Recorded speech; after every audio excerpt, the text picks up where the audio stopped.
Oral argument sa Korte Suprema at ang presko ni Auntie Claire ang ating pag-uusapan ho dito sa video na to. Pero bago yan, isang like at isang subscribe. Masaya na ho tayo dyan. At sa mga gusto sumali sa ating community, yung join button nandyan lang ho sa baba.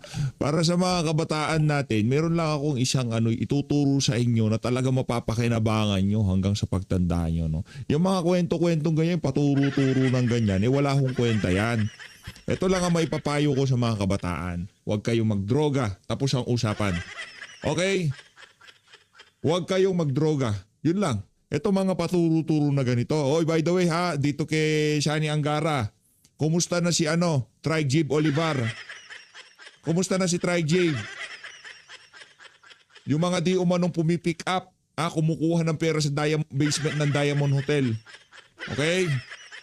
Yang Shani Angara na yan, marami din hong katanungan sa mama na yan pagdating sa usapin ng mga maanomalyang flood control project. Dito sinasabing involved siya. Tauhan ho niya yaan si Trigib Olivar. Ngayon, magkasama ho sila nitong si Marcos Jr. Nagtuturo sila sa mga kabataan na to. Ang masasabi ko lang sa mga kabataan na yan, huwag kayong mag-addict. Huwag kayong titikim ng ipinagbabawal na droga. Okay? Dahil sigurado, yung umpangan nyo, babaling kung saan-saan pag nagkataon. Yun lang. Walang anumang kwento ang ika nga makakatalo doon sa kwento ko na yon. Kasi ito, alamat ng bangag. Gusto nyo marinig yung alamat ng bangag? Para sa ating mga kabataan, gusto nyo marinig yung alamat ng bangag? O sa susunod na video, pag-usapan natin yung alamat ng bangag na yan. Unahin na ho muna natin itong si Auntie Claire. Presko niya ho ngayon kasi pinagtatalunan ho nila eh. Ito ho ngayon ang pinaka mainit na usapin ngayon sa mundo ng social media. Ito. Ayan ho mga kababayan. No? Ito ho. Kasi una na hong napabalita na sumuko. Hindi, kahapon pa lang, June 1, yung mga bali-balita na kusang susuko itong si Senator Jinggoy Estrada sa Sandigang Bayan. Hindi na kailangan ng arestuhan, hindi na kailangan ng kung ano pa mang kaartehan o drama. Ngayon mga kababayan, ang sabi ko kasi nitong si DILG Secretary John Vic Remulla, hindi sumuko si Senator Jinggoy. Inaresto namin siya. Maganda ang ginawa ni Senator Jinggoy na siya ay voluntaryong sumuko, hindi niya pinahirapan ang law enforcement. Alin ba talaga ang suma dito? 'Di ba? Sumuko ba si Senator Jinggoy o inaresto? Kung ano man ho ang katotohanan diyan, wala na ho tayong pakialam diyan. Ang importante, makasagot na itong si Senator Jinggoy Estrada kung ano man ang mga binabato sa kanya ngayong mga panahon na to. Ngayon, para dito sa dalawa na to, kung sino talagang, kung sino ang tama sinasabi, hayaan na ho natin na sabi. Yung mga malilit na detalye na sumuko, inaresto, wala akong kwenta yan. Ang pag-usapan natin, sino ang mastermind sa mga maanomalyang flood control project. Ito ang presko nitong si Auntie Claire. Teka lang ha, meron pa pala ho akong isang ipapakita sa inyo para talagang matapos nitong mga kalokohan ni Auntie Claire na to. Auntie Claire ha, namnamin mo lang to, itong slide na to para makita mo naman yung sinisiraan mo at yung pinagtatanggol mo. Pagtanggol mo na rin tong si Tutaso to, pati itong si Boji D para umayos-ayos ang kanilang net satisfaction rating. Kasi todo tanggol ho yung si Auntie Claire dito kay Marcos Jr. na may ginagawa, masipag, puro trabaho, di na natutulog, nagbabangag pala. Sabi ni Aimee. Ito na ho, Auntie Claire tayo. Yay! Unang tanong mula kay Rafi Ayeng. Walang gana si Auntie. Hello. Good Morning, Yusek. With the onset of the rainy season, nauuso na naman po ang sakit na dengue at isa ang Pilipinas sa may mataas na kaso ng dengue cases and deaths sa Asia Pacific. Are we expecting an approval of a dengue vaccine? In particular po yung inirecommend ng World Health Organization na Kidenga dengue vaccine manufactured by a Japanese company, Takeda. Hindi, tayo? Okay, Dengbak siya tayo. Janet Garin, pasok! meron pong ibinigay na mensahe at komento ang Department of Health patungkol po dito. Ayon po sa DOH, sinusuri pa ng Food and Drug Administration ang mungkahi ng aplikante para sa bakuna. Sabi kasi ng nailathalang datos, pinakamababa ang talab ng TAK 003 o Q-Denga sa mga batang 4 to 5 years old kumpara sa 6 years old pataas. Sabi rin kasi ng datos na hindi maisasantabi ang maaaring mas magkaroon ng madalang dengue serotype 3 sa mga nabakunahang hindi pa nagka-dengue dati. Sa ating bansa, dengue serotype 3 ang madalas na kumakalat. So abangan na lang po muna natin ang magiging tugon ng aplikante. Samantala, the World Health Organization itself in its position paper on dengue categorically states that vector control remains the main means for the control of dengue. Sa madaling salita, kapag walang lamok, walang dengue.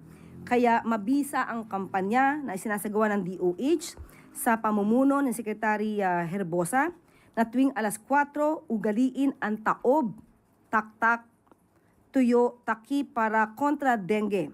Sa katunayan, mas mababa ng 57% ang bilang ng dengue ngayong taon sa buong Pilipinas na 48,151 kumpara sa nakaraang taon na 110,924. So yun po ang mensahe ng DOH. And in the relation naman po sa rainy season, is the government ready naman sa inaasahang pagbaha muli? At itutuloy ba ng Department of Public Works and Highways sa mga natenggang flood control projects kahit questionable ang mga ito? Mismo si Secretary Vince Dizon po ang ating kinausap patungkol po dyan dahil nga nalalapit at lumalakas-lakas na rin po ang ulan na nararanasan natin ngayon. So ito po ang mensahe ni Secretary Vince Dizon. Tuloy-tuloy po ang paghahanda ng gobyerno para sa pagpasok ng tag-ulan. Hindi po pinapangako na hindi nababaha. Pero ang assurance ay nagtutulong-tulong ang mga concerned agencies to ensure na mas mabilis humupa ang tubig baha at siguruhin hindi ito natetenga ng matagal katulad ng dati. Yan po ang isinasagawa sa utos ni Pangulong Marcos Jr. kaugnay na rin sa Oplan kontra baha. Sa katunayan, may mga nakita na tayong positive effects sa mga lugar Yan, within positive Metro effects, Manila yan. na ginawa na Positive effects. Doon tayo sa positive effects. natin ng intervention. Kabilang dito ang drainage improvements sa G. Araneta Avenue papuntang E. Rodriguez. Yung mga residente doon ay nagbigay na po at nagsabi ng positive feedback dahil nung nag-uulan ay mas tuloy-tuloy na ang pagbagsak ng ulan sa mga drainage na dati ay naiipon at siyang nagiging dahilan ng lagpas taong baha sa lugar. Ganon din sa A. Bonifacio Avenue at Taft Avenue. Natapos na rin po ang drainage improvement projects at naibalita na rin na mabilis bumaha pero humupa ang tubig sa Taft Avenue at UN Avenue. Tuloy-tuloy din ang dredging activities. Hindi rin tumitigil ang DPWH since November 2025 na mag-clearing at declogging ng mga waterways. Mabilis din nagde-deploy ang DPWH ng mga maintenance crew sa mga lugar na binabaha nito mga nakaraang araw. So sa mga natetenggang proyekto naman ay tuloy-tuloy pa rin po at priority ito na tapusin ng DPWH. Sunod na tanong mula kay Samuel Medinilla, Business Mirror. Good afternoon, ma'am. Kung maghingi lang po kami ng update kung may ongoing investigation pa rin po yung DPWH doon sa mga flood control project anomalies na na-disclose ni President last year po. Sa ngayon po, nakausap din po ulit natin si Secretary Vince at sinabi po nila na ang kanilang mga na-sumiti or rather na nag-gather na facts ay isinabinti na po sa Ombudsman. So sa ngayon po, ang Ombudsman po ang patuloy na nag-iimbestiga dito. At of course, kung may makikita pa rin po silang iba pa na mga proyektong hindi gumagana, ito naman po ay kanilang iimbestigahan pa rin. Pero clarify ko lang po, wala po silang nakitang existing na flood control projects na anomalies po. Flood control project anomalies. Bukod po dun sa nasubmit nila dun sa Ombudsman. Sa ngayon, wala silang binigay sa ating update dahil ang mga na-gather nila ay isinumite na sa mga investigating bodies. Tapos, yung pong na-inform na po ba si Pangulo dun sa info na yun dun sa flood control projects? Kung na-inform na po si Pangulo. Hindi po naibigay sa atin Sec Vince kung siya ay nag-report, pero definitely naman bilang Cabinet Secretary, nagre-report naman po siya sa Pangulo. But kung anong particular na i-report po Secretary Vince ay wala po tayo sa ngayon na detalye. Thank you po. Sunod na tanong mula kay Katrina Domingo, ABS-CBN. Undersecretary, ano po yung posisyon ng Malacanang doon sa proposal ng Bureau of Immigration para maningil ng around 240 pesos para sa mga travelers na lalabas o papasok ng Pilipinas para po doon sa sinasabi nilang upgrade sa kanilang mga ginagamit na systems sa immigration? Sa ngayon po ay ito'y proposal pa lamang po according to Commissioner Joel Anthony Biado. So wala pa po itong anumang desisyon, wala pa pong nararating ito. Ito ay mere proposal. So wag po muna mag-alala ang ating mga kababayan dahil mas nauna po talaga silang mag-react. Wala pa po ito. Pero what is the position of the palace? Is the palace supportive of this proposal or does the palace think that it is necessary given the time na mas mahal po yung pagbiyahe sa within the country or outside the country? Alam naman natin po kung ano po ang layunin nito. Ang layunin nito ay magkaroon ng mas ligtas at mas modernong border control system. Ngunit dapat itong maisakatuparan sa paraang malinaw, makatarungan at may tiwala ang publiko. Yan po ang sinasabi ni Commissioner Viado. But still, ito po ay nasa stage pa ng pag-aaral, kaya wala pa pong stance ang Pangulo patungkol dito. Ma'am, just your point of view, the Bureau of Immigrations under the 2026 proposed budget enjoys a budget of, kunin ko lang po yung exact amount. More or less, they have, nawala po yung figure, pero more or less, mayroon po silang millions already in funds for their capital outlay as well as their other expenditures. On top of that, nag-privatize din po yung NAIA, pati yung ibang major airports sa Pilipinas. Bakit po kailangang singilin sa taxpayers itong additional upgrades for immigration systems when this isn't already included in the national budget? Kaya nga wag natin munang pangunahan, inaaral pa po. So wag muna tayo Huwag natin paunahan. ay maalarma, wala pa po ito. Hindi, last na ma'am, for my end, hindi po nakikita ng Malacanang yung glaring question kung bakit kailangan mag-propose ng ganito in the first place when this is already funded by taxpayers' money. Kaya nga po, proposal pa lang. Proposal so pwedeng pa lang. barilin, pwedeng hindi ipatupad, pwedeng hindi matuloy. So kaya wag muna tayo maalarma dahil wala pa po talaga to. It's just a proposal. Sunod na tanong mula kay Leth Narciso, DZRH. Microphone. Good afternoon, Yusek. Ma'am, ipinababasura na ni Vice President Sara Duterte yung articles of impeachment laban sa kanya.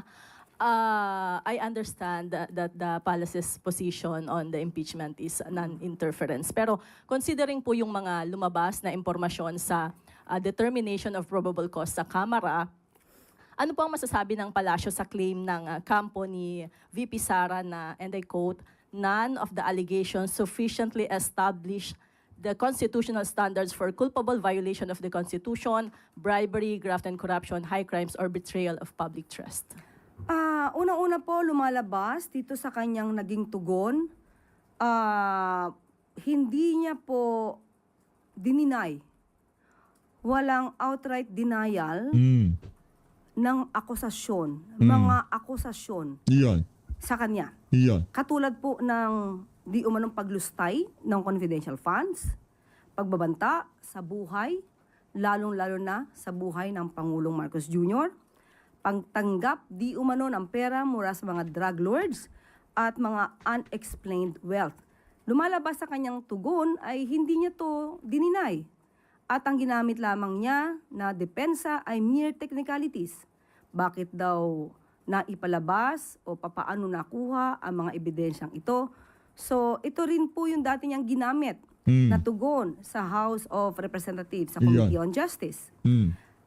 Mas maganda po sana na mas maipaliwanag niya sa taong bayan itong mga inaakusa sa kanya Hintay tayong trial. Huwag masyado magmadali, ha, ante? rather than using mere technicalities to have the complaint be dismissed.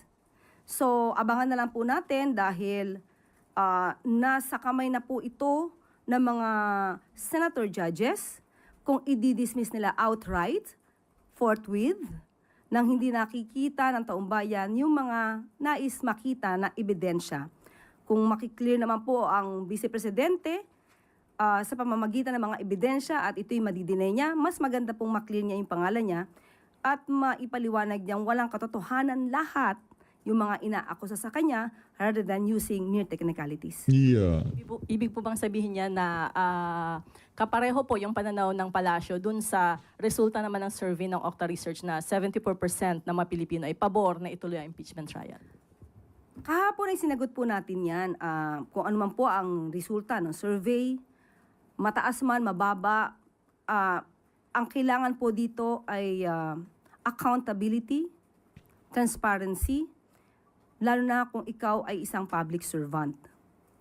Pero muli, nasa kamay ito ng Senado at hindi po makikialam ang Pangulo sa mangyayari sa Senado. Taong bayan na lang po siguro ang maging mapanuri at magbasid kung ano mangyayari sa Senado. Sunod na tanong mula kay Ivy Reyes, Bilyonaryo. Hi, Yusa. Good morning. Yusa, can we confirm this information that Vietnamese President Tô Lâm reportedly skipped and canceled his Senate visit due to the recent events in the chamber, which we know caught international attention? Hindi po siguro manggagaling sa amin ang tugon patungkol dyan. Mas maganda po siguro kung mismo ang pamahalaan ng Vietnam ang magsasabi ng kanilang tugon kung hindi man sila natuloy sa pagbisita sa Senate office. But from the President's Japan trip to Vietnam state visit, was domestic politics a concern raised by our ASEAN neighbors? Again. Was domestic politics a concern raised by our ASEAN neighbors? Sa Japan, And the visit of Vietnam? hindi po siya naging issue. Sunod na tanong mula kay Tristan Nadalo, Newswatch Plus. Hi, Yusek. Good afternoon. Initially, Malacanang welcomed the idea of Senator Jinggoy Estrada's voluntary surrender. But as the situation unfolded yesterday, you have DILG Secretary John Vic Remulla clarifying that the senator was arrested and did not surrender. There was also a video showing heated exchanges between Secretary Remulla and Senate President Alan Peter Cayetano. So for Malacanang, matatawag ba nating arrest o surrender ang ginawa kay Senator Jinggoy? And how do you view yung pagpasok po sa eksena ni Senate President Alan Cayetano sa pag-aresto po ulit kay Senator Estrada? Unang-una po, nais nating bigyang linaw ito. Nung nagsalita po kasi si Senator Jinggoy Estrada, sinabi niya na siya ay magvo-voluntary surrender. Pero lumalabas po, ayon na rin po kay Secretary John Vic Remulla, nandun na po sila sa Senado to serve the warrant of arrest. So mag-aaresto na po sila at humingi na lamang po ng pagkakataon itong si Senator Jinggoy na kung siya ay maaari pang magbigay ng statement. So in other words, nauna po ang pagsisilbi ng warrant of arrest bago sa kanyang press con ni Senator Jinggoy Estrada. So matatawag po itong pag-aresto dahil hindi po voluntaryong pumunta Yan. si Senator Jinggoy Estrada mismo sa mga law enforcers, hindi pumunta sa CIDG, sa PNP, o sa korte sa Sandigan Bayan. So tama po ang pananaw ni Secretary John Vic na hindi po ito voluntary surrender kung hindi pag-aresto. At yung tungkol kay Senator Alan Cayetano, makikita niyo po na sa eksenang yon, hindi po ibinibigay ng kusa dahil hawak po literally ni Senator Alan Cayetano si Senator Jinggoy Estrada. At nagkaroon lamang ng pagpipigil itong si Secretary John Vic Pinigilan niya na makalabas Mm. si Senator Jinggoy Estrada. In other words, wala pa sa kustodiya nila na matatawag itong si Senator Jinggoy habang nakikipagtalo si Senator Alan Cayetano. Yeah. So, yung voluntariness was negated sa mga ganong akto. Mm. But can we consider that po as obstruction of justice? Hindi naman siya obstruction of justice, di naman niya tinago, nagkataon lang na pinipigil niya dahil siguro iniisip niya siya ang Senate President, nasa lugar niya siya, at ang sinasabi nga niya ay this is not for Senator Jinggoy but for the institution. Last na lang po. So dahil po nangyari yung pag-aresto kay Senator Jinggoy, wala rin pong nangyaring sesyon kahapon. And the Senate minority calls it a boycott of duty because they don't see yung pag-aresto po kay Senator Estrada as a justifiable reason not to hold session dahil may mga responsibilidad pa rin po sila. Given kung magpapatuloy po yung ganitong pangyayari sa Senado, how is this affecting yung, syempre po yung pagpupush ng mga legislative priorities ng administration and yung mga trabaho rin po nila dapat para sa taong bayan? Katulad din po na sinabi ko noong mga nakaraang araw, sa parte po ng Pangulo, sa parte po ng Ehekutibo, wala pong magiging issue. Kahit sino po ang leader sa Kongreso, makikipag-ugnayan, makikipag-cooperate ang Ehekutibo para lamang maipasa ang mga priority bills para sa taong bayan. Ang Pangulo po ay hindi isipin ang sarili, hindi isipin ang sariling interes.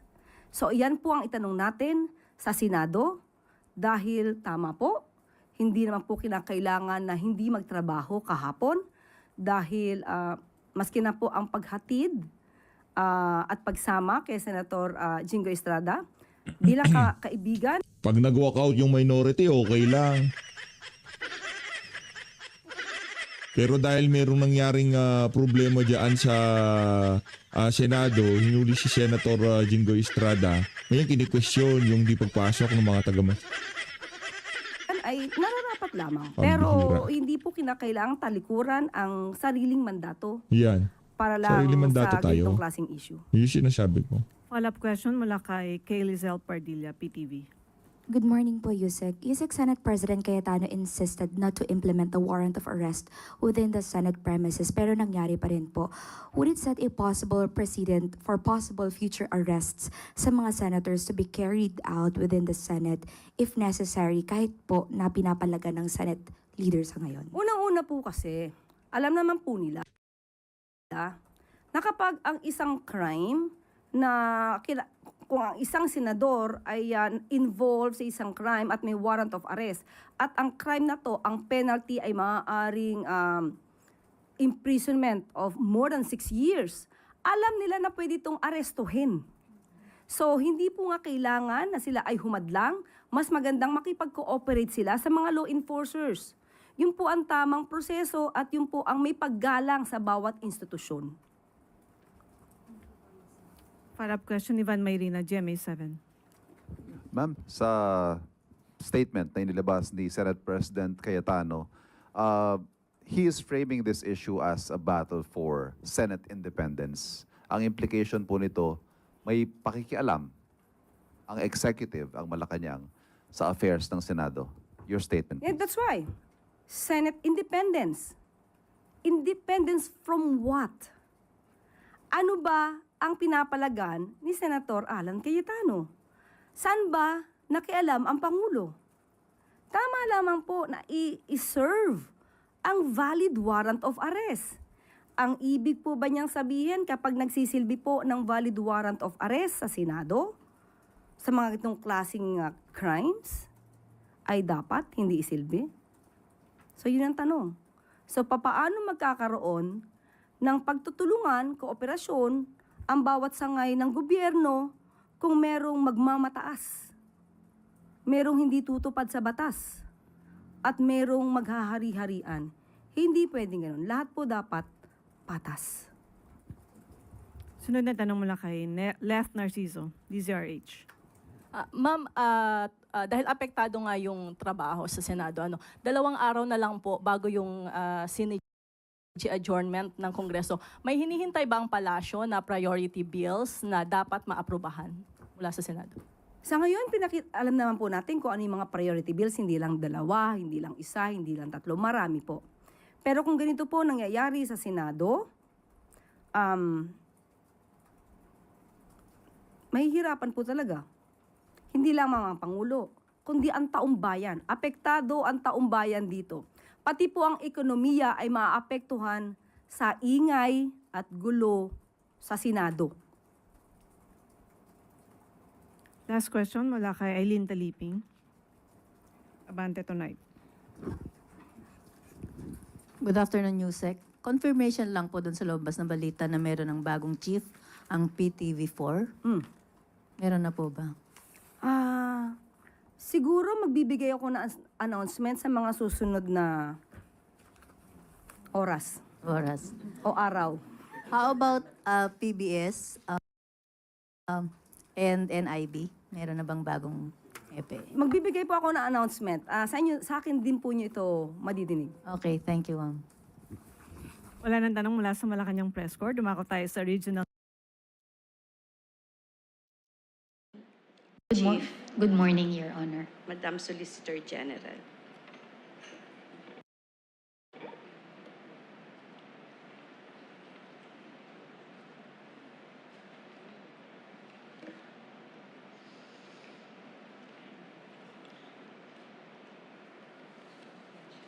Okay.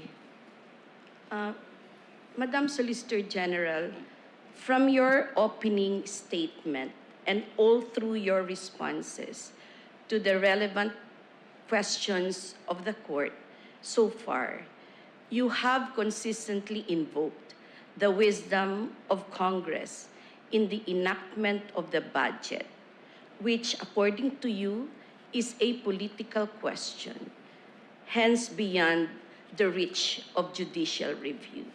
Is that correct?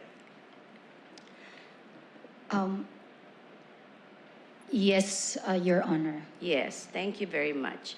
So what do you mean by the wisdom of Congress in the enactment of the budget? Your Honor, the position of the Republic is that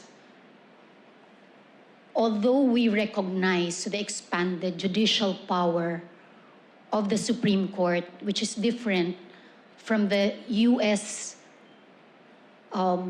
Legal framework, because in our Constitution, we have explicitly expanded the judicial power, and that we recognize that there could also be a review if there has been grave abuse of discretion.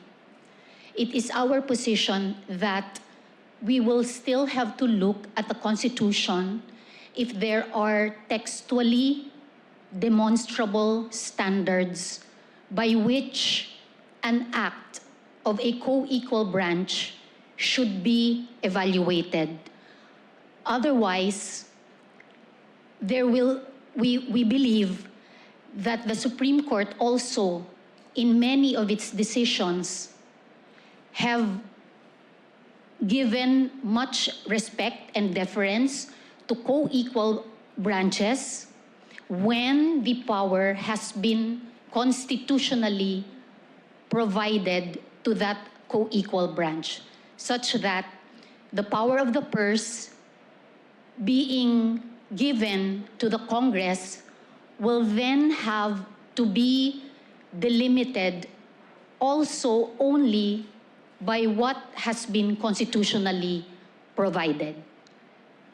Very well, Madam Solicitor General. So it is your position that the invocation of wisdom standing alone is not a magic wand that compels the court to desist from reviewing a case where constitutional issues are involved. Your Honor, that the position of the Republic is that we would support that statement. Yes. So wisdom is the ability to use one's accumulated knowledge, experience, and deep understanding to make sound judgments, good decisions, and act appropriately. Can you cite specific cases where the court deferred to the wisdom of Congress in the enactment of the GAA? And for what reason, and for that reason alone, desisted from reviewing questioned items in the GAA, even though the constitutionality of these items was challenged before the court? Your Honor, may I confer with my team just to be able to identify Yes, a please. specific case? Thank you, Your Honor. Thank you.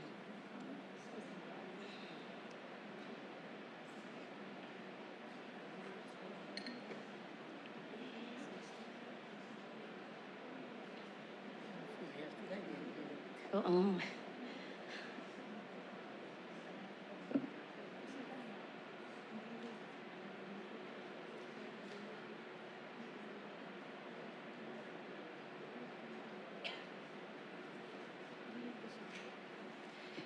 Your Honor,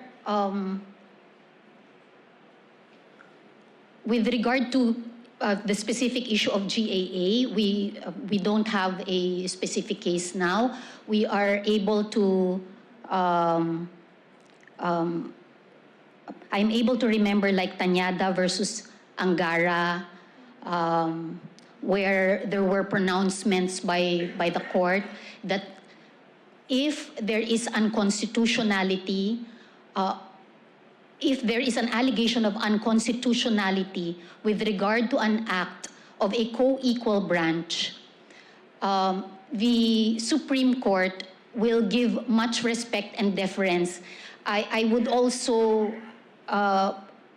be reminded of the standard of proof that was enunciated by Justice Zalameda in the municipality of San Mateo versus Smart Communications, where Justice Zalameda said that if there is an allegation of unconstitutionality, the standard of proof is that the petitioners should prove beyond reasonable doubt. And it is a corollary principle to the presumption of constitutionality by a co-equal branch. And Your Honor, with your indulgence, if we may be allowed to submit a case to research on a specific GAA case to answer your question. Please do that, Madam Solicitor General. Thank In you, the Your Honor. cases that you cited, did the court defer to the wisdom of the executive in sustaining the validity or constitutionality of a specific law? Or is it because the petitioners failed to master the quantum of evidence required? In the municipality of San Mateo, Your Honor, it's the second one that the petitioners failed, and which is also our position in this case, that the petitioners have not alleged or have not discharged the burden of proof that is imposed upon them. Yes, that's true. So, the invocation of wisdom alone is not enough. If we examine the cases of the Supreme Court, deferring to the wisdom of the political departments of the government, it is only because the invocation of wisdom or the principle that we must respect the wisdom of the political departments is just an aside. It's just an additional ground. And it's never cited as the lone ground in sustaining the constitutionality of a questioned law or issuance. Do you agree? Your Honor, I would agree that since the 1987 Constitution, the political question, in fact, has been really set aside because of the expanded judicial power. Your Honor, in my notes, because I also am remembering a case which is Tañada versus Angara, but this is not a GAA case. This was about the WTO, but when I read it, I noted it down as a note for the Supreme Court not reviewing the wisdom. This is by Chief Justice Panganiban, and there were excerpts where the Supreme Court said that the responses to the questions on whether entering the WTO would bring more prosperity, employment, purchasing power, that they involve judgment call by our policymakers for which they are answerable to our people during appropriate electoral exercises. And if I may, Your Honor, it went on to say, again, referring to the burden of proof, it said that we find no patent and gross arbitrariness or despotism by reason of passion or personal hostility in such exercise, which we believe, Your Honor, is the standard for grave abuse of discretion. So I agree, Your Honor, political question, we won't stop at the issue of whether it is a political question because the Supreme Court would have the power to determine if there has been grave abuse of discretion. And it is just our submission that then the Constitution we will still look at the Constitution if it has provided for the parameters by which the Honorable Court will have to evaluate. Otherwise, if there are no textually demonstrable standards, then that means that in certain powers which have been lodged constitutionally by the constitutionally to the other co-equal branches, then the judiciary will be given a special position to supplant its policy or wisdom on powers that were given constitutionally to the other branches. Madam Solicitor General, the court doesn't supplant. The court nullifies or sets aside, but never supplants its wisdom over the wisdom of the political departments. That is not the role of the judiciary. I submit, Your Honor, I say it without intention to put in a negative light. I might have misappreciated, Your Honor. It's all right, We submit, Your Honor. Madam Soljan. That's well taken. So, I'd like to stress that the case that you mentioned, Municipality of San Mateo versus Smart, is a division case. First division, where Justice Alameda sits as a member, as a senior member at that. So, are you still invoking it? Your Honor, I have in my notes also, because the Municipality of San Mateo is just one.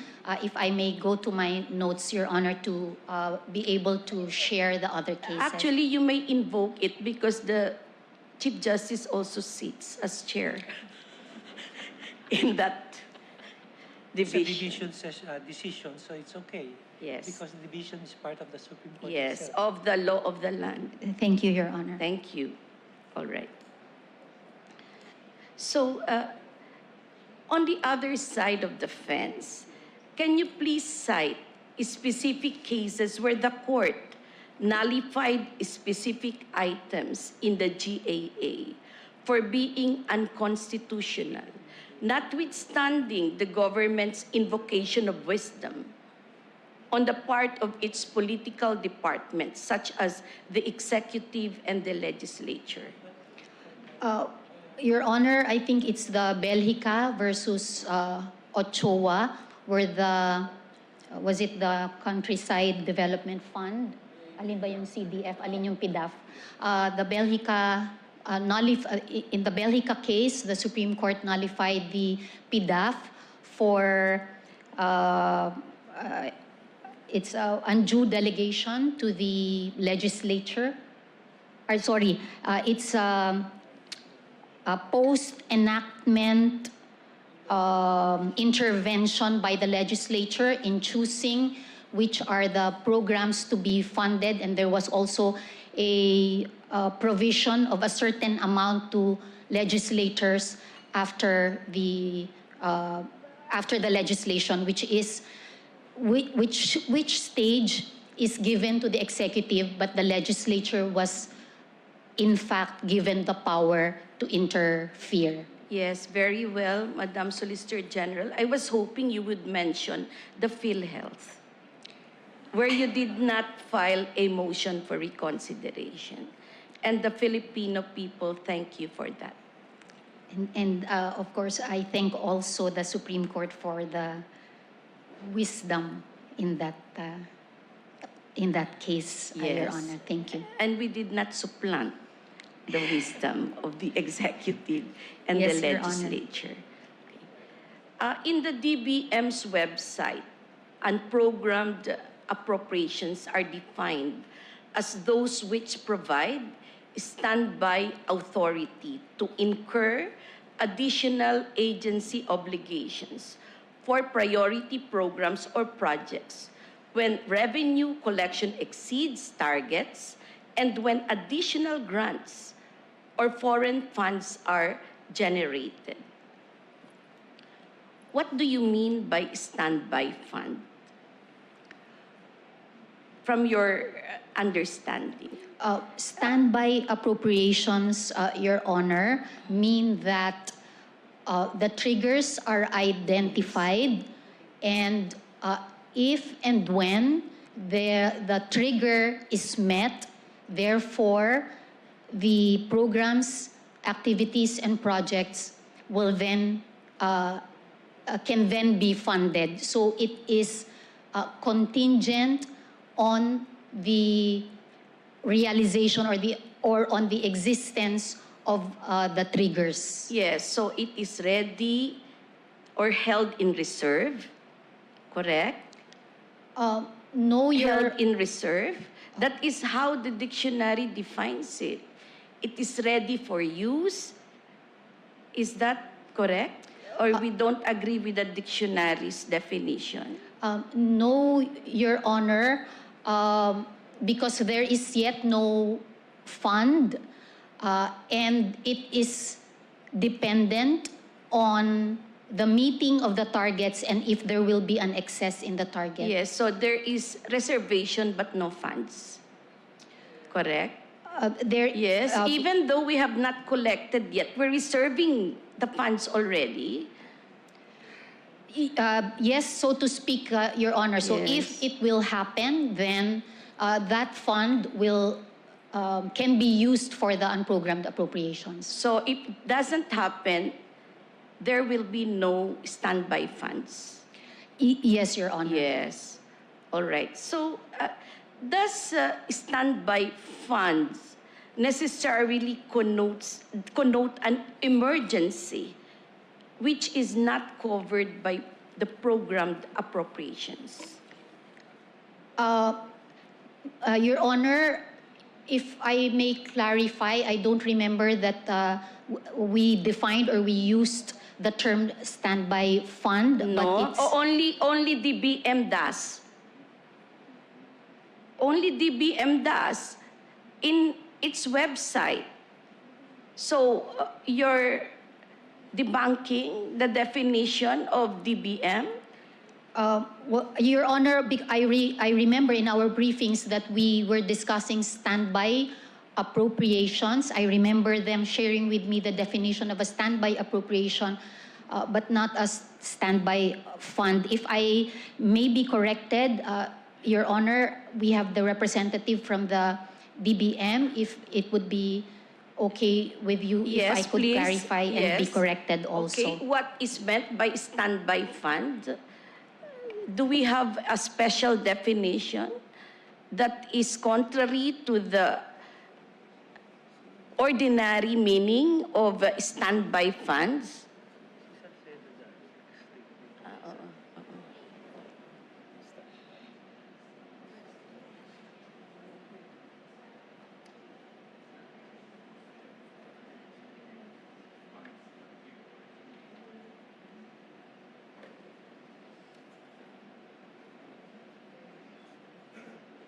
Your Honor, so also my team confirms that our understanding is there's no reserve fund, but it is There is no reserve there's fund. no reserve fund. But only earmarked.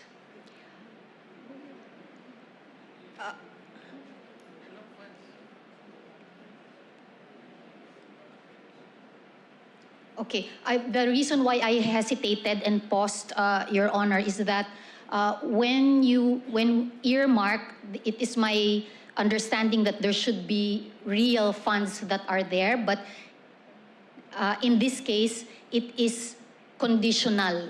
There is no Correct. fund yet. Conditional reserve.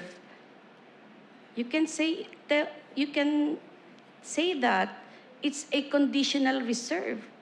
So if it is generated, so be it. If there is no generated fund, there is no reserve. Reserve is just an abstract, right? Yes, Your Honor. I would agree with your explanation, Your Honor. All right. So it's, ma'am, yes. Yes, please. Magandang umaga po. Magandang umaga sa'yo. I am Andrea Magtalas po from the DBM. Opo. For clarification po, the DBM defines unprogrammed appropriations that as they provide standby authority for the agencies to incur additional agency obligations for priority programs and projects. Yes. So we confirm that definition, but we clarify humbly that it would be the authority, the authorization of the legislature, and the appropriation that is on standby, and the funds are merely earmarked. So, standby does not mean to be incurred, there must be an emergency. There must be an urgency. That is the meaning of standby. As far as DBM is concerned. As far as DBM is concerned, the authority granted by the legislative through the unprogrammed appropriations is a standby appropriation, which allows us, if triggers are met, the existence of the triggers are certified, to release the allotment necessary for the agencies. So we're not speaking of any urgency. We're not speaking of any emergency. When we provide an programmed appropriation. The unprogrammed appropriations as legislated would be dependent on the priority programs and projects not covered by the programmed appropriations and are deemed necessary, such as foreign assisted projects that do not yet have final loan agreements, which could happen during the fiscal year. All right. So on one hand, we have deficit, budget deficit. Is the funding of the deficit certain? Or it also depends on whether we could generate the funds to cover the budget deficit? When the DBM submits, when the executive submits through the DBM the budget, BESF, Budget of Expenditure and Sources of Financing, there is an anticipated level of deficit. We are working on a deficit. Yes, budget. correct. So anticipated deficit. And do you have anticipated sources for this deficit? Yes. Yes. Yes. Pretty much like unprogrammed appropriation. Unprogrammed appropriation is another form of deficit. Correct? Because there are no existing funds. But we are providing the programs and projects because we anticipate funding. Correct? Yes? Your Honor, may I be allowed to Yes, answer? please, Solicitor General. It is our position that the unprogrammed appropriations are not deficit-inducing. In fact, they are generally neutral because the sources of funds are identifiable, contingent. If there is excess, Yes. then the source of fund will be ready, and therefore it should not produce a deficit because the source of fund is identified. Yes. So, I don't disagree with that. I fully agree. And I would like to emphasize again that the contingency funds that will cover the deficit on one hand, all right, is the status of the deficit to be covered by funds that the government may or may not be able to raise is similar to the nature of the funds that we will raise still in the future to cover unprogrammed appropriations. That is the similarity that I would like to emphasize. Correct? The uncertainty, the contingency, they're both non-existent when the unprogrammed, when the GAA was enacted. Do you agree? Your Honor, if I may, with regard to the deficit target, it is our understanding, and please correct me, ASEC Angel, that even that the target is planned, discussed, deliberated on. Okay, so meaning the BESF will include all the sources of financing, and the financing could be local borrowings or foreign borrowings, and the DBCC, and in their discussions, there is in fact a target that they wish to be within and not breach. Yes. And all of those, based on the BESF, will be observed in the operations of the government. And that's why it is our position that since it has been planned as well, it's usually a range. I think it's a 5% to 7% deficit target, which is a big amount. And therefore, even the borrowings go already into the equation of meeting that deficit target. Now, in regard to the unprogrammed appropriations, if I may make a delineation, a respectful delineation of excess and surplus, because what the UAs are based on would be an excess in the collection of the revenue target and not surplus, which surplus they have been trying to explain to us this technical term. Surplus would refer to the definition of revenue. You spend more than you earn. Yes. You earn more More than than you you spend. spend. All right. That is surplus. So the expenditure is in the equation of a Yes. surplus, while in the excess, it just pertains to the excess in the collection. Yes, that's very well explained, Madam Solicitor General. But it doesn't deviate from my point that the funds intended to cover the deficit are still uncertain, whether they may actually be raised on one hand. On the other, the UAs. The UAs also have no funding, but we have triggers. And whether we will be able to achieve funding from these triggers, or whether the triggers themselves may even occur, is uncertain. That is my point, the uncertainty of both funding for the deficit and funding for the UAs. All right, I will go to my other point. Yes, you are excused, ma'am. Thank you.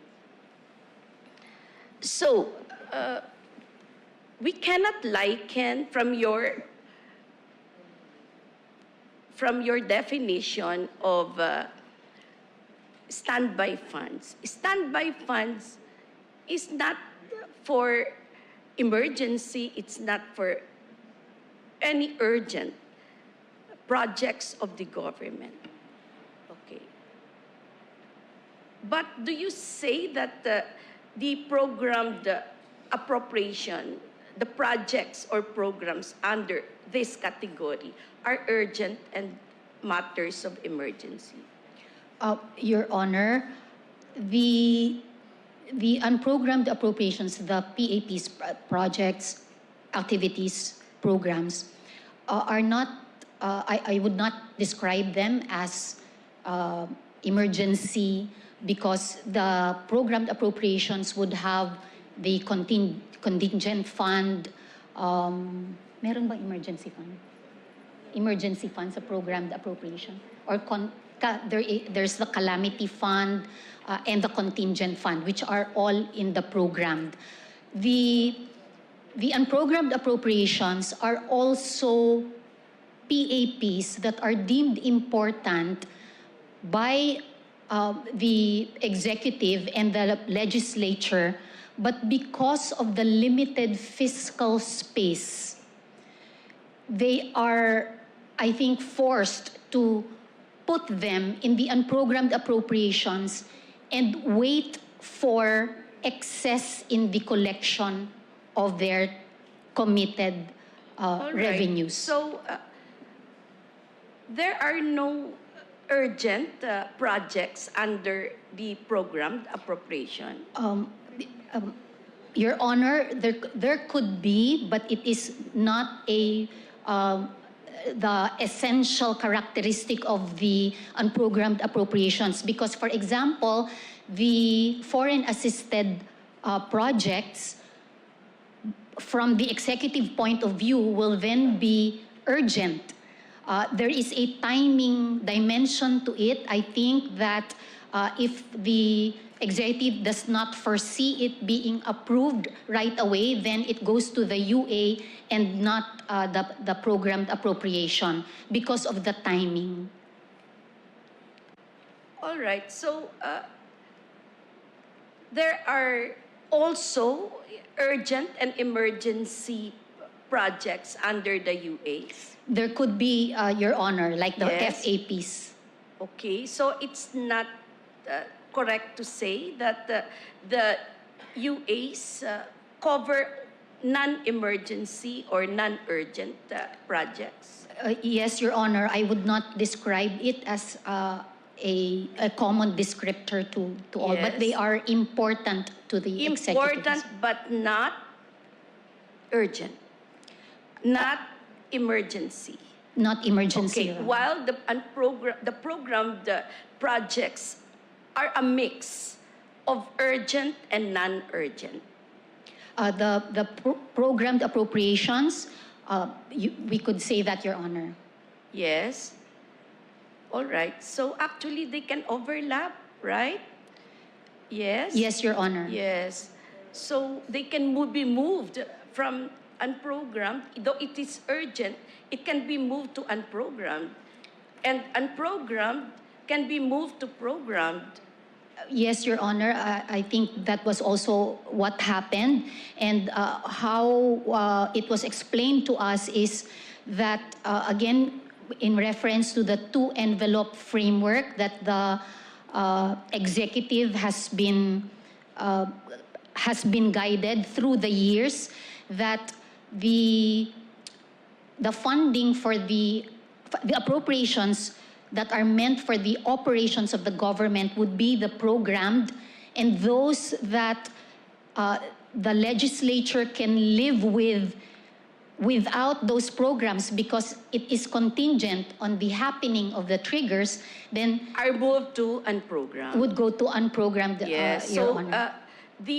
in terms of hierarchy of value, all right, the programmed priorities, programmed appropriation is on top. Yes, Your Honor, that is correct. And in fact, also the effect is that after being included in the GAA, it already automatically, as a general rule, will have a GAAW, the allotment order. While the UAs, you will have to go through the SARO approval and a certification from the Bureau of Treasury that there is the existence of the excess Yes. funds. So the standby fund may or may not be realized. Yes, Your Honor. Yes. So we cannot. Can you liken the standby fund to a generator, which switches on automatically or manually once there is brownout? There is the comparison, Your Honor, in the sense that if there's a trigger, an event that will trigger its happening, The trigger then is the it's correct. brownout Yes, Your Honor. and the availability of the generator. Yes, Your Honor. Yes. So in that sense, is it a standby generator? Yes, Your Honor, Yes. it's a generator. To provide current or light where the regular supply runs out. Correct?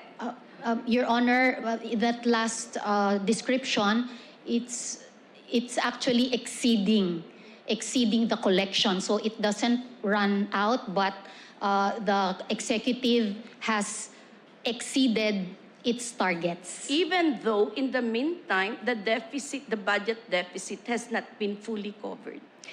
Your Honor, it's the point that we hope to clarify. So again, and maybe if okay with you to ask for the expertise of our budget secretaries, because it is our understanding that the deficit is actually, there is a lot of intention to it and deliberateness as to what will be the source, how much will be borrowed, and that's already, they have a formula and they have an equation for it.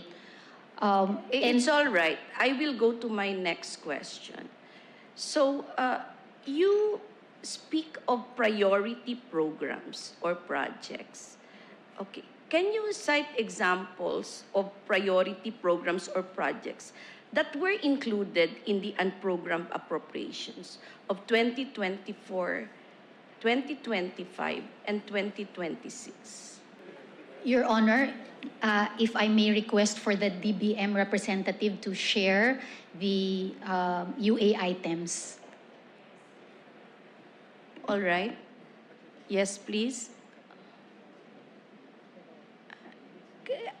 It's all right. Can you just submit to us the list of these priority programs? Are they listed as priority programs, or who categorized them as priority programs? Your Honor, what we have here would be the list of UA purposes covered from 2016 to 2026. And one example of a priority program and project that is in the UA would be the revised AFP modernization program. Unprogrammed. All right, but isn't AFP modernization program a long-term program? Yes. Yes? Of how many years? There are phases, but I think more than 10 years. I will Yes, so validate. they're quite predictable, right? They're recurring in every GAA I could ever remember. There is a portion of the revised AFP modernization program that is part of the programmed appropriations, but to provide possible additional cover for the program, there's also an amount included in the 2024 and 2025, among others. Because they are unprogrammed funded in phases, correct? Yes, so, Your Honor. for every GAA year, this item is anticipated, correct? It's not emergency, it's not urgent. It is a recurring program of the government, which obviously assumes a priority, a priority or urgent consideration by the executive and the legislature. So why did you move it to unprogrammed? When it is so programmed. Honor, may I Yes. answer your question?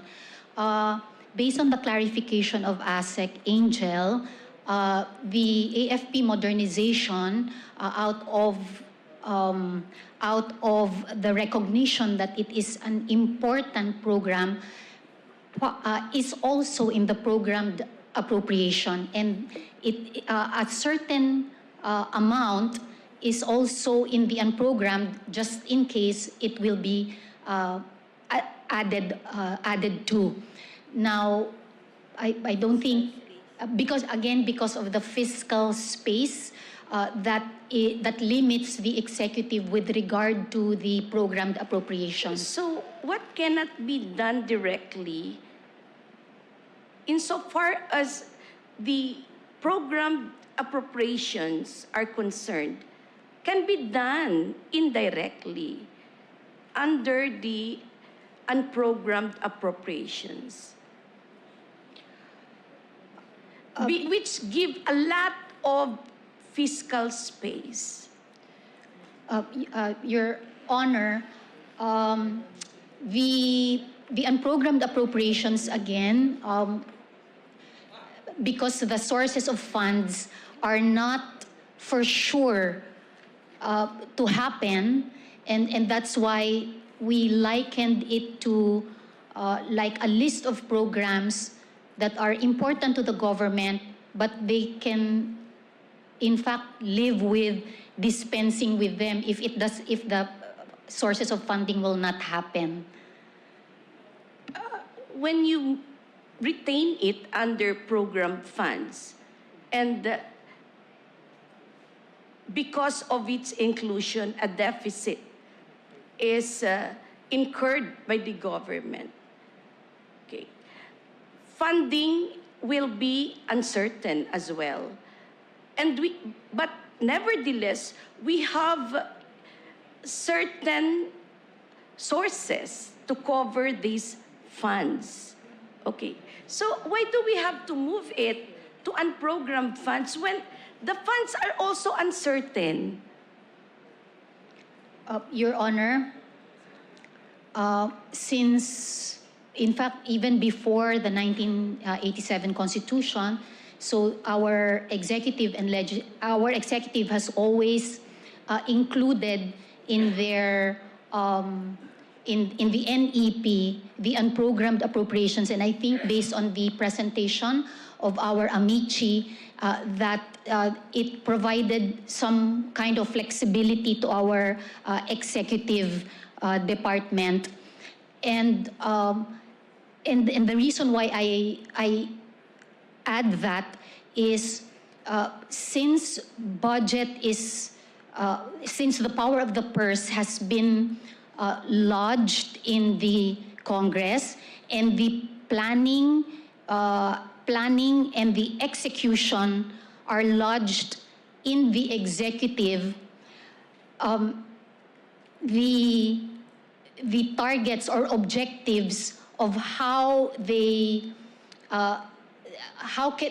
can perform with limited fiscal space would be given a lot of deference as well, because of their many years of doing their job of the planning, legislation, and the execution of the budget, which is the contemporaneous construction of their power under the Constitution. I agree, but only if it is untainted with grave abuse of discretion, not if it breeds corruption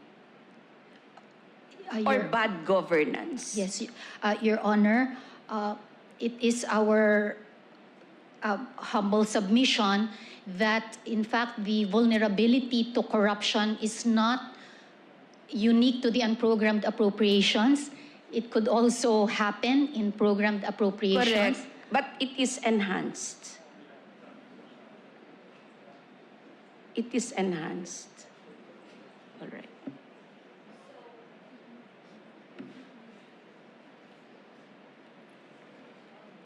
So, you maintain that there were certain criteria used by the legislature in shifting certain items from programmed to unprogrammed appropriation. Okay? And a court correct? Yes? Yes, Your Honor, although I do not have the information, because we thought that In general, it goes correct? Yes, Your it goes Honor. to the wisdom, but it is also the duty of the government to lead us to the wisdom that led to this decision, because that is a big consideration for the court to resolve this case in accordance with the Constitution. So, as I said before, the invocation of wisdom is not its own excuse for being. It is not a magic wand that once it is flushed, the court will automatically desist from reviewing the issues at hand. All right, so it is Correct. but fair for the Filipino people to be apprised of how this wisdom is exercised and how it came about. Okay, for example, the share of local government units in the collection of special privilege tax was categorized under programmed appropriations in the 2016 and 2017 GAAs. But under the 2024 and 2025 GAAs, it was shifted to the category of unprogrammed appropriations. What standards were used by Congress for doing so? Would you like to? For the prior year LGU shares, Your Honor, in 2024 and 2025, the amounts were included in the unprogrammed appropriations because there is a need to certify the availability of such amount, and that such amount certified be reconciled with the Bureau of Internal Revenue. So without such reconciliation... That is the reason? You just want to reconcile the figures? at the time of the preparation of the NEP, Yes. the reconciliation has not yet been Correct, but completed. it's just reconciliation. It's a mathematical computation. That is the wisdom. Because you have yet to compute, or you have to make the numbers Without such tally. Without such reconciliation, Madam Chair, the executive placed the Can we not amount have a in the more unprogrammed. substantive reason? I always believe that wisdom bears substantive reason, not mathematical reason alone. All right, let me go to the AFP modernization. Okay, under the NEP for the 2024 GAA, the President proposed the whole amount of 50 billion for this item. But Congress split this amount by assigning 40 billion under programmed appropriations and 10 billion under unprogrammed appropriations. Madam Solicitor General, please lead us to the wisdom underlying the splitting of this item under two different categories of appropriation. Your Honor, I do not have the reason of Congress in splitting it, Your Honor. It is our understanding that when we refer to the wisdom, we do not mean that the conclusion can be considered as wise, or can be considered as correct, or can be considered as sound. But when we say that that the judiciary differs to the wisdom of a co-equal branch, then whatever considerations becomes an issue that will be dependent on their standards. And so that's why even if we all agree that certain choices have been unsound, it's our position that it is not the issue that we are trying to give an answer It's to. always an issue, wisdom. That's why we say untainted with grave abuse of discretion. When wisdom is invoked by word alone, by lip service, but the substantial part of it is unwise, then it is not wisdom. All right. So you invoke, Madam okay, your excuse. Thank you. Solicitor General, the earmarking of different sources for programmed on one hand and unprogrammed on the other. Okay. To justify, all right, the unlimited amount that may be assigned under unprogrammed appropriation. Don't you think this is a superficial distinction, without which programmed and unprogrammed appropriations are one and the same, bearing the same features, except that programmed appropriations are made subject to constitutional limitations pertaining to the ceiling amount, while unprogrammed appropriations are made exempt from these limitations. It means while programmed appropriations have a ceiling, both visible and quantifiable, in contrast, for unprogrammed appropriations, sky is the limit.